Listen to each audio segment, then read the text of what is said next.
We are here on Waverly Place. Every neighborhood has a memory. He was known as the taxi cab king. History soaked into the stucco and pavement.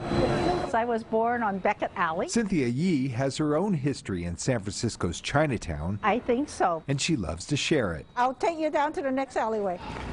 For 25 years, these are the old sewage tunnels. Yee has introduced visitors to these 16 blocks. Jackie Chan actually loves this alleyway. Through her walking tour, she calls Chinatown magic. There's so many interesting things about our culture and our architecture. We're going to follow the Barbary Coast Trail. Her tours tell the area's history with a twist. Have any of you ever seen a ghost before? She also tells Chinatown's ghost stories. You see a beautiful white dove perch right there. This whole street here was all brothels. Before the pandemic, Yee teamed up with Mark Pomerleau to help tell the area's tales. It is about sort of the 16 square block area. How is it possible that it's still here? This was Chinatown's old pawn shop. The tours were popular. I used to have 40 to 60 people a night, you know, 1 or 1.5 bus loads. But that was before the pandemic. Now 0 bus loads come to Chinatown.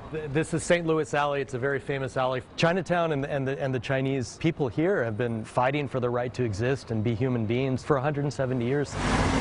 Now people here find themselves fighting once again through the ongoing attacks on Asians. We had an incident where someone was driving by and they were purposely coughing at us. For us, it's very scary. It's given a new sort of sense of purpose to the tour. Chinese were dying of the bubonic plague. But the pair isn't letting that racial disharmony deter them. After more than a year, they're restarting the tours. This was an area where women were auctioned off. Fans of history and ghosts slowly returning. The ghost meter. As people start to recognize and realize that it's not about so much the Chinese, it's about the human experience. I actually caught a spirit in this. It's an experience that's living and breathing. Number 54. 16 blocks of history, still writing its next chapters. Joe Rosato Jr. Spirit of the olden days. NBC Bay Area News. Very